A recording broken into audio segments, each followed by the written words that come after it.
민주당 이재명 대표의 단식이 오늘로 18일째입니다. 민주당은 이 대표의 단식 중단을 설득하면서 내각 총사퇴를 촉구한다며 한덕수 총리의 해임 건의안을 내겠다고 했습니다. 한편 잠시 후 국민의힘은 서울 강서구청장 보궐선거에 나갈 후보를 발표할 예정입니다. 최창렬 용인대 특임교수, 장성호 전 건국대 행정대학원장과 함께 전국 상황 풀어보겠습니다. 어서 오십시오. 네, 안녕하세요. 네. 단식이 시작된 게 지난달 31일이고요. 오늘 17일입니다. 그러니까 18일째 단식을 이어가고 있습니다. 어젯밤에는 굉장히 상태가 안 좋다라는 얘기까지 전해졌는데 여당에서 국민의힘 김기현 대표가 두 차례 정도 이제 단식을 중단해달라 요청은 했는데 아직까지 단식하는 현장에 찾아가지는 않고 있어요. 이거 어떻게 봐야 됩니까? 과거 단식 때 여야가 이제 서로 단식한 분이 굉장히 많죠. 제가 단식 사를 쭉 읽어보니까 상당히 많이 단식을 했더라고요. 이제 흔히들 예를 드는 게 1983년도 김영삼 전 대통령 그 당시 이제 대통령이 아니었습니다만 이제 군부 독재 시절이었고 그때도 그랬고 1990년도 김대중 이제 지방자치제 실시를 촉구하면서 했던 거 그게 굉장히 많아요. 김성태 전 원내대표도 있고 황교안 전 자유한국당 대표 이제 그것도 있고 정청래 의원도 했고 굉장히 많이 했는데 그리고 그때마다 100%라고 제가 장담은 못 하겠는데 상대방 정당의 그 좀 고위직 간부 당무의 고위직 대표든 원내대표든 찾아갔거든요. 근데 이번에는 전혀 지금 여권에서 아무도 오지 않았어요. 이게 본질이 아니라고 하면 할 말은 없습니다만 어쨌든 이재명 대표의 단식이 여당에서는 명분이 없다라고 보고 있는 거 아니겠어요? 그리고 본인의 여러 가지 문제를 가리려 한다라는 게 여당의 시각인 것 같은데 그렇다 하더라도 사람이 목숨을 담보로 하는 단식이거든요. 18일째고 말이죠. 그렇다면 정치도 인간이 하는 거고 또 정치는 왜 우리 한국 정치가 이렇게 힘드냐면요. 여러 가지 구조적 원인도 있겠습니다만 역사적 배경도 있겠습니다만 일단 정치 품격이 많이 떨어져요. 언어의 문제라든지 언사가 상대방을 이제 자극시키고 이런 게 많단 말이에요. 이런 경우에 처음에 굉장히 이제 가볍게 봤던 것 같은데 여권에서 그래서 김기현 대표도 좀 단식 중단 얘기를 처음에 안 했어요. 그러다 나중에 이제 시간이 지나면서 단식 중단 얘기를 두 번이나 요청을 했는데 대통령실은 아무런 언급이 없거든요. 정치권에서의 일이다 이런 시각인 것 같긴 한데 일단 명분이 있든 없든 이것도 관점에 따라 다른 거니까 그렇다 하더라도 여권에서 당 대표가 됐건 대통령실의 수석이 됐건 갈등도 많이 있잖아요. 어떠한 형태로든 간에 메시지를 전달하는 게 좀 맞다고 봐요. 그래야 야당에서도 단식을 중단하는 명분도 생기는 거고 그게 원래 인간사가 원래 그런 거거든요. 그런 점에서 대단히 아쉽다. 우리 여야의 정치가 대단히 강대강으로 대치하는 건 다 알려진 사실입니다만 이럴 때 이것도 아주 극한 투쟁이거든요. 방식 자체가. 그렇다면 좀 이런 부분에 대해서 좀 강곡하게 가서 직접 현장에 방문해서 말리고 이런 모습을 보이는 게 이 서로의 입장과는 관계없이 그런 게 너무 결여돼 있다라는 그런 생각을 지울 수가 없습니다. 이게 여권의 입장에서 봤을 때 이재명 대표의 단식장에 찾아가는 게 좀 어떤 정치적으로 이재명 대표를 띄워준다라는 판단이 있는 걸까요? 여권에서? 윤석열 대통령과 이제 국민의힘의 입장은 이제 명확한 것 같습니다. 명분이 없는 단식이다. 그리고 원칙적으로 대응을 하는 것이 국정의 기조다. 그리고 대통령께서도 수차례 언급을 하지 않았습니까? 지금 사법 리스크가 있기 때문에 대통령이 만나거나 그러면 오해의 소지가 있다.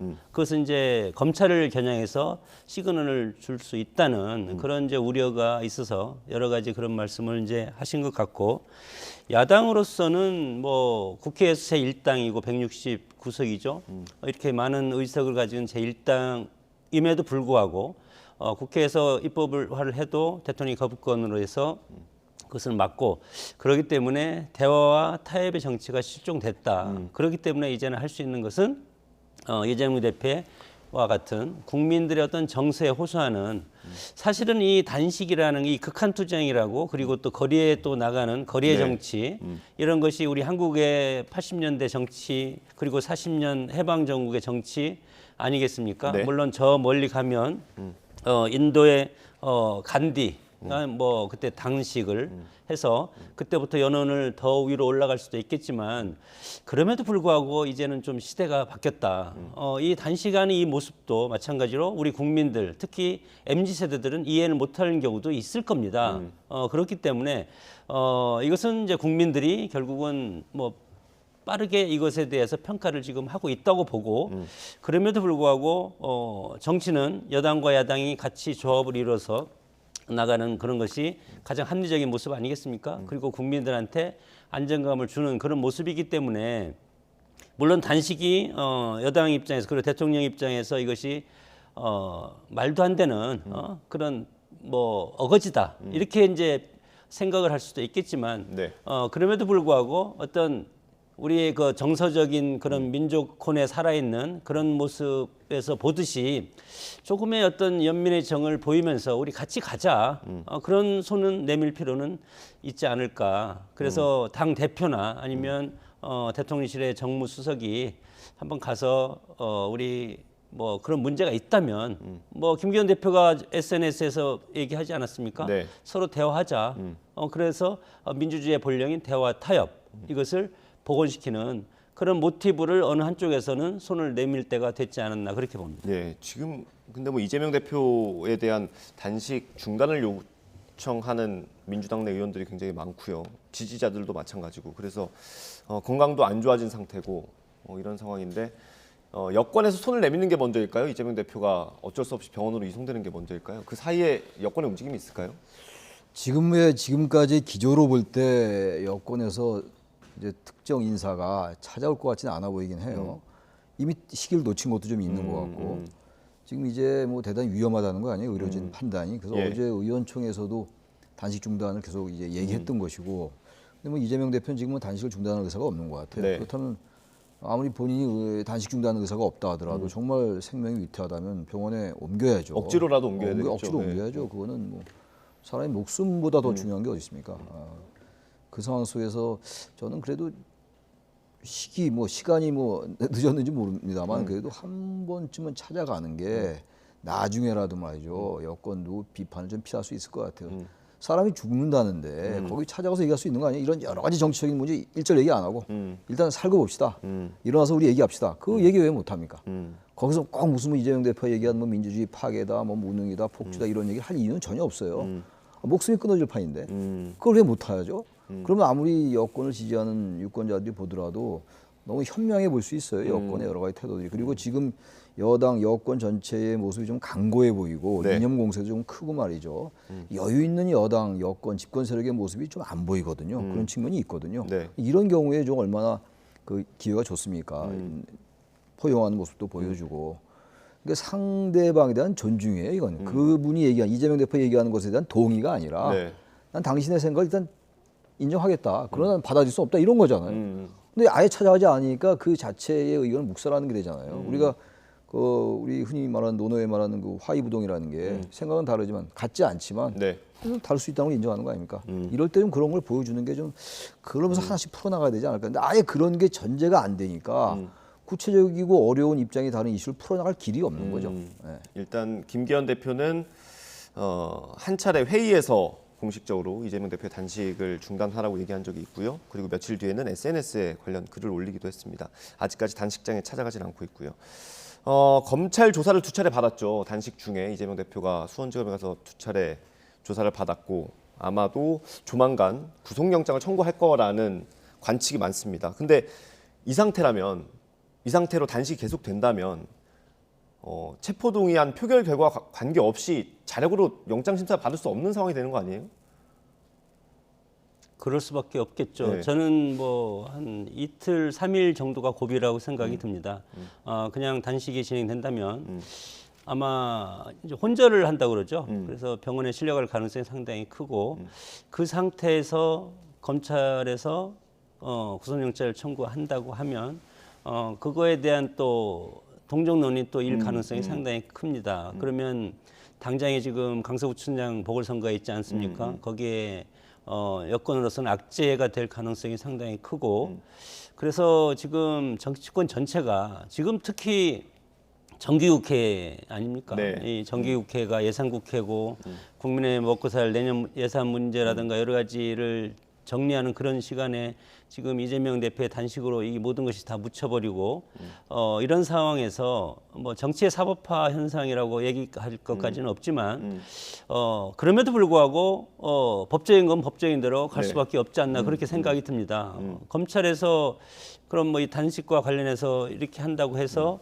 지금 시기를 놓치면 검찰에서 구속영장 청구라든가 사법적인 조치를 취할 수 있는 그런 기간이 넘어버리기 때문에 네. 검찰도 상당히 지금 곤혹스러운 입장에 빠진 것이 아닌가 이렇게 생각이 들고 네.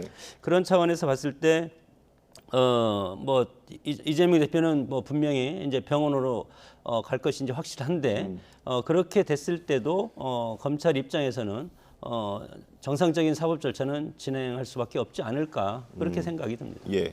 이게 당초 예상됐던 타임라인대로라면 이번 주에 아마 체포동의안 표결이 이루어질 것 같은데 어떻습니까? 뭐 최근엔 동정론도 많이 나오는 것 같고요. 그래도 가결시켜야 된다 뭐 그런 얘기도 있고. 저는 부결될 것 같아요. 지금 이 상황 속에서 민주당의 이제 단식 전에 이재명 대표 단식 전에 가결시켜야 된다는 여론이 많이 있잖아요. 여론도 있고 당내 그런 의견이 지배적이었어요. 그래서 당원도 바꿨잖아요. 불체포특권 포기하겠다. 단지 네. 조건이 있었어요. 영장 청구가 정당할 때라는 그런 네. 취지 얘기가 있긴 있었는데 어쨌든 국민들은 의원들 그리고 국회의원들이라고 해서 영장 심사를 받지 않는 건 안 된다. 다시 말해서 불체포특권은 적용되면 안 된다는 게 일반적인 생각들이거든요. 네. 그게 뭐 여야가 공감하는 거거든요. 근데 지금 이런 상황 속에서 이게 원래 강경한 목소리나 강경 투쟁이 되게 효과를 많이 봐요. 이번 사안이 아니더라도 말이에요. 네. 근데 이게 이재명 대표가 지금 말씀을 나누고 있습니다만 뭐 최대한의 그 지금 투쟁 수위를 끌어올린 거거든요. 네. 본인의 목숨을 담보로 하는 것이기 때문에 이 상황 속에서 비명계 의원들이라고 해가지고 이렇다 사법적인 문제와 이건 별개의 문제니까 우리 가결을 시킵시다 이런 얘기 할 수가 없다고요. 그게 당내의 그 정치가 그렇게 작동이 될 거라고요. 그렇게 된다면은 지금 장 교수님 말씀처럼 동정론도 있겠습니다만 당내의 그런 정치 공학에 의해서 저는 분위기가 암묵적으로 부결적으로 갈 가능성이 대단히 높다고 저는 봐요. 네. 교수님 전망도 들어보겠습니다. 그 SNS 상에 이제 뭐 페이스북이라든가 여러 상에 보면 민주당 비상 당원 대회 단체라는 그런 이름으로서 상당히 많이 지금 올라오고 있는데 이재명 대표가 병원에 실려갈 것을 가상을 하고 네. 이재명 대표의 영장이 청구가 되면 그것을 부결시켜라. 그것이 제1의 그 아젠다라고 이렇게 지금 또 돌아다니고 있습니다. 그렇기 때문에 이것이 국회의원들, 민주당 국회의원들이 이것을 뭐 모를 리가 있겠습니까? 그리고 본청에 가면 곳곳에 그런 것들이 다 지금 붙어 있고 네. 이런 상황에서 당이 외부의 적을 만나면 내부적으로는 단결할 수밖에 없는 것이 역사의 진리고 네. 손자병법에도 나와 있지 않습니까? 이런 상황에서 뭐 이재명 대표의 전략이든 아니면 정치적인 어떤 액션이든 네. 그걸 떠나서 일단 단식이라는 극단적인 그런 투쟁을 선택을 했다는 것은 네. 외부적인 어떤 그 전선을 내부로 돌려서 내부적인 단계를 통해서 이 사법 리스크든 아니면 뭐 여러 가지 민주당의 분열이든 네. 이런 것을 돌파하겠다는 이중적인 포석이 있는 것은 사실이다. 저는 그렇게 판단을 합니다. 그렇기 때문에 국회에서 만약에 체포동의에 넘어오면 이것이 부결될 가능성이 상당히 크다. 그렇게 전망을 할 수 그래서 있습니다. 제가 보기엔 이재명 대표의 단식이 진정성을 얻으려면 말이죠. 아마 이제 부결될 가능성이 많다고 지금 말씀하셨죠. 저도 네네네. 마찬가지고 그런데 그러니까 바로 이재명 대표가 6월 달인가요? 본회의 연설에서 얘기했잖아요. 네. 불체포특권을 본인이 포기하겠다라고 말씀도 했고 하니까 그럼에도 불구하고 저의 단식에도 불구하고 이번에 체포동의안이 국회로 제출되면 가결합시다. 그래서 제가 당당하게 영장심사를 받겠다. 단지 뭐 이제 물리적으로 힘든 건 뭐 보충하면 되는 거니까 네. 체력을 보충하면 되는 거니까 그렇게 해서 기각이 되면 이재명 대표는 명분이 되는 거거든요. 저는 기각될 가능성도 있다고 봐요. 발부될지 기각될지 아무도 모릅니다 지금. 법원 심사에서 네, 그럼요. 법원의 영장 심사를 말씀드리는 거예요. 그럼 가결을 시켜주시오. 왜냐면 국회 본회의가 열렸기 때문에 이거는 무조건 중단할 수가 없잖아요 회기를. 그러니까 무조건 어떤 체포동의안 표결을 해야 되는 겁니다. 네. 그렇다면은 가결을 시켜서 내가 가서 받겠다 심사를. 물론 의원들 개개인이 어떠한 결정 내릴지 어떻게 알 수는 없죠. 무기명 투표 그러니까. 그러나 네. 당 대표가 그 정도 얘기를 하면은 가게 될 수가 있거든요. 국민 여론도 있는 거라서 그렇다면 오히려 이재명 대표가 살 길이 열리지 않을까. 그래서 좀 발상을 바꿔서 언제까지 이 문제 가지고 지금 한국 정치가 발목 잡힐 수 있겠냐고요. 지금 너무 오래됐어요. 이 지금 사법적 문제가 거의 다 국민들 알고 있고 네. 이제 영장 청구만 남았다는 거 아니에요. 지금 임박했다라는 건데 네. 그렇다면 이걸 빨리 심사를 받아봐야죠. 기각이 되든 발부가 되든. 그리고 이재명 대표 측에서는 증거가 없다라고 얘기하잖아요. 그리고 알 수 없는 거죠. 아무도 할 수 없어요, 이거는. 그러니까 저는 좀 발상을 바꿔서 여권도 일단 단식 중단을 정주행에 가서 얘기를 하고 네. 그래서 이재명 대표도 단식 중단하고 이재명 대표도 그래요. 이걸 언제까지 이렇게 해서 정치를 완전히 블랙홀로 빠지게 하냐고요. 그렇게 한 다음에 그 대신 체포동의안 국회에서 표결할 때 네. 영장심사 받겠다 나는 그렇게 얘기하는 게 전 그게 순리가 아닐까. 그래서 문제를 풀어나가야죠 이제. 네. 다 살아야 될 거 아닙니까? 다 죽는 정치라는 것 같아요. 지금 다 사는 정치를 해야죠. 다 네. 같이. 알겠습니다. 근데 이제 그 저도 생각을 해보면 왜 하필 정기국회를 시작하자마자 단식을 했을까? 네. 저는 정치적인 효과를 극대화시킬 어떤 정치적인 셈법이 있었다고 보고 물론 단식을 해서 지금 위중한 상태로 계속 빠져가고 있는 것은 사실이고 네. 그거에 대한 연민은 없다고 하면 그것은 잘못된 거 아니겠습니까? 그런 적인 연민의 정은 누구나 가질 수 있는 부분이지만 그럼에도 불구하고 왜 정기국회가 시작하자마자 단식을 시작했을까? 이것은 물론 사법적 리스크 우리 최 교수님 방금 말씀하셨지만 당당하게 나가라. 그랬으면 저는 단식을 그 사안에 대해서 포커스를 맞춰서 해석을 한다면 단식을 않고 그냥 할 수도 있다. 당당하게 할 수도 네. 있다고 봅니다. 그보다 더 큰 것이 민주당의 분열을 결속시키고 물론 뭐 여당에 대해서는 이제 국정 쇄신 이것을 네. 요구를 했지만 민주당 내에 어떤 여러 가지 갈등 우려를 불식시키고 그리고 11월이 넘어가면 검찰에서 사법적인 조치를 하기가 상당히 어렵지 않습니까? 네. 지금 총선 직전이기 때문에 그렇게 되면은 총선을 돌파할 수 있다. 이런 것들도 한 포석으로 지금 깔고 한다고 봅니다. 알겠습니다. 이재명 대표가 단식을 시작하면서 요구했던 것들이 있는데 그 중에 하나가 내각의 총사퇴였고요. 민주당 의원들이 어제 비상의총을 했는데 여기서 한덕수 국무총리 해임 건의안을 내기로 했습니다. 이게 어쨌든 해임 건의안 같은 경우는 민주당에서 의석이 되니까 통과시킬 수 있는 거 아니에요? 그렇죠. 통과시킬 수 있죠. 이거 통과되는 게 어떤 이재명 대표의 단식을 중단할 수 있는 출구 전략이 될 수도 있을까요? 통과가 된다고 해가지고 이재명 대표가 지금 단식을 중단하느냐 여부에 영향을 미칠 것 같지는 않아 보여요. 근데 민주당 의원들이 이걸 결의한 이유는 뭘까요, 그러면? 다시 말하면 국무총리 해임 건의안은 이거야말로 정말 국회가 발의할 수 있는 거의 최고조의 그 행정부 견제 수단이거든요. 그러니까 대통령 탄핵 바로 밑에라고 봐야겠죠. 밑에라고 봐야 되겠죠. 수위 자체가. 근데 이 만약에 해임 건의안이 통과되면 대통령은 따르는 게 원래 관례입니다. 근데 구속력은 없어요, 이것도. 대통령이 안 따를 수도 있어요. 법안처럼 거부권 행사하면 되죠. 거부권 행사하면 되는 것이기 때문에 그런데 해임 건의안은 정치적인 것이기 때문에 그리고 헌법이 부여한 국회의 권능이란 말이죠. 그래서 이 부분을 만약에 또 거부하면 이것도 여권에게 굉장히 큰 부담이 돼요. 정치 명분에서 말이죠. 네. 이렇게 되면 정치는 완전히 이제 그야말로 이제 좀 거칠게 말씀드리면 갈 때까지 가보자라는 거예요. 양쪽이 동원할 순수한 다 동원한 특히 야당이 말이죠. 그래서 저는 국무총리 해임 건의안 이건 좀 약간 뜬금없어 보이긴 해요. 그러니까 갑자기 나와서. 네, 네. 한덕수 총리의 무슨 총리 역할이 뭐 그렇게 뭐 많은 점수를 주고 안 주고의 문제 떠나서 뭐 책임 총리로서의 역할이 미미한 게 아니냐 뭐 이런 지적할 수 있어요. 근데 그런 부분과 그저 총리가 지금 결정적으로 헌법과 법률이 위배되는 행동을 한 건 별로 없다고 저는 보거든요. 근데 이거 해임 건의안을 얘기하니까 원래 어제 의원총회가 이재명 대표의 단식을 어떻게 할 것이냐의 의원총회에 총의를 모으자는 거였는데 네. 갑자기 한덕수 총리 해임 건의 전 좀 어제 좀 놀랬거든요. 그걸 하겠다라고 하는데 그렇다면 이것도 역시 자꾸 이제 아까도 말씀드렸습니다만 이재명 대표 단식과 관련해서 자꾸만 생각을 하게 되잖아요. 이 전선을 자꾸 이쪽으로 넓혀가는 거니까. 그래서 이런 부분들은 글쎄요 여론조사도 해봐야지 알겠습니다만 국민의 지지가 어떨지 잘 모르겠어요. 그리고 내각 총사퇴할 가능성은 제로잖아요. 솔직히 말씀드려서. 네. 제로라고 단정을 못하겠 제로에 가깝지 뭐 않습니까? 다 바꾸지는 못하겠죠. 그래, 내각 총사퇴는 다 바꾸는 거란 말이에요. 예. 그래서 이거는 거의 제로에 가까운 얘기인데 이런 얘기를 자꾸만 과도하게 던지는가 현실 가능성이 거의 없다고 판단할 텐데 그러다 보니까 정치가 자꾸 이제 극과 극의 대치가 되는 거거든요. 그래서 이거는 그 좋은 어제 선택은 좀 아니었던 것 같아요. 민주당이 너무 과도하게 가는 게 아닌가 생각이 좀 들어요. 예. 그 너무 가면 못 돌아오거든요. 예. 출구 전략이고 이제 명분을 찾기 위해서 여러 가지 방법을 동원하는데 이 부분에 대해서는 저는 조금 오버했지 않았을까. 그러니까 교수님께서 보시기에는 민주당 의원들이 이재명 대표가 출구 전략으로 쓸 수 있는 걸 하나 가져왔다라고 보시는 거예요?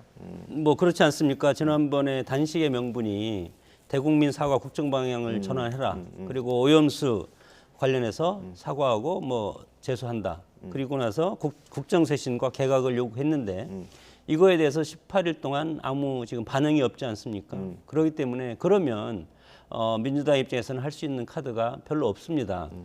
그렇기 때문에 대통령실하고 여당한테 카드를 던졌는데 오지 않지 않습니까? 그러면 가장 답답한 것이 카드를 던진 쪽이 가장 답답한 겁니다.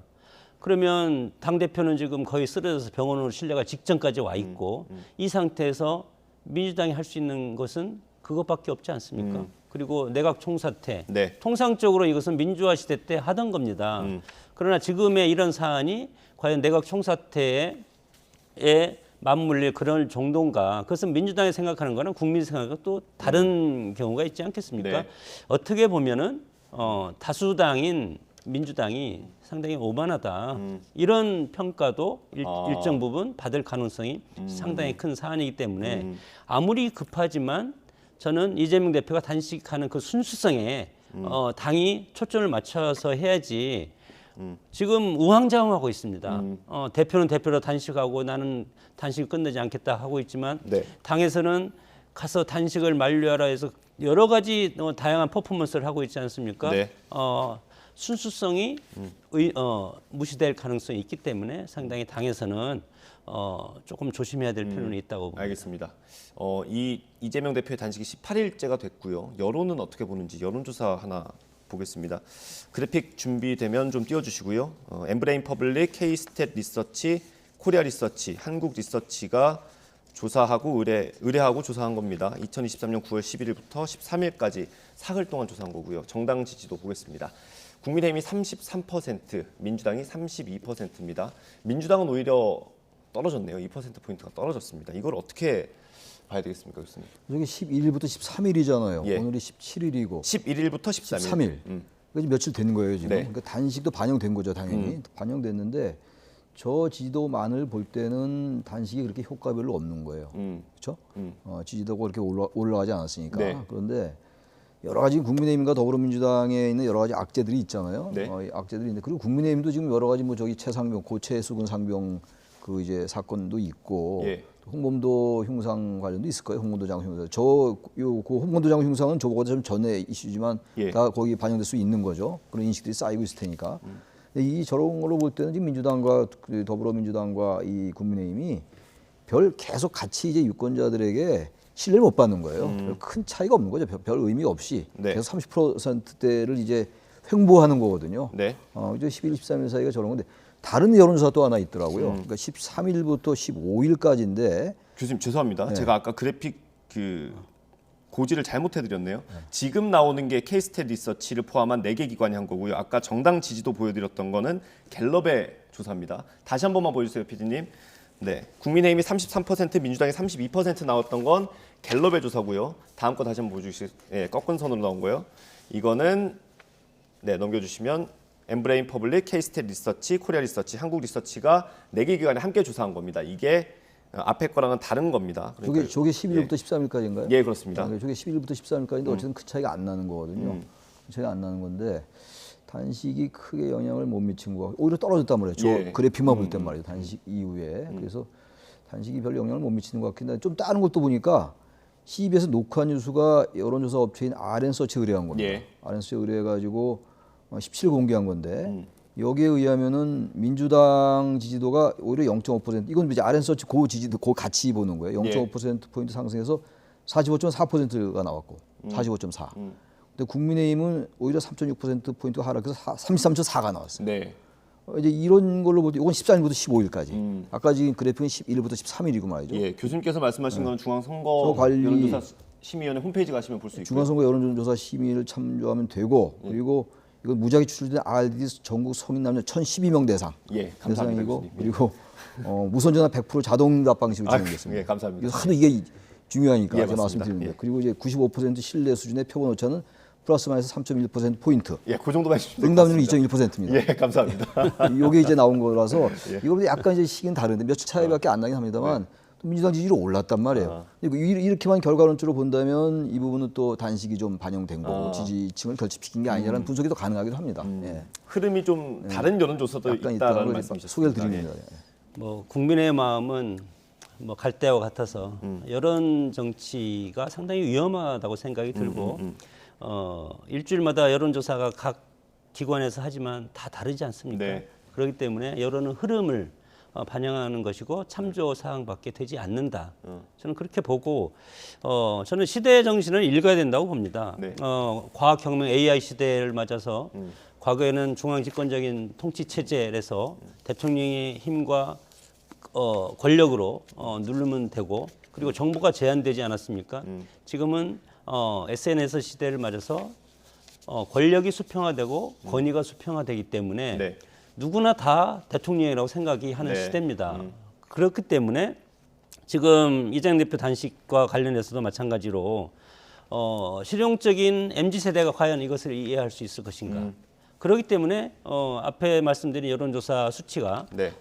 그렇게 크게 반등이라든가 감소 이런 것을 보이지 않는다고 생각이 들고 이런 것들이 관성화된 겁니다 이미. 그리고 기성세대도 마찬가지로 과거에도 저런 식의 어떤 정치 투쟁을 해왔기 때문에 결과도 뻔히 보인다. 이런 것을 우리 국민들이 다 알고 있는 시대가 발전하고 국민의 네. 의식이 성장했다고 보는 거기 때문에 저런 것보다도 오히려 네.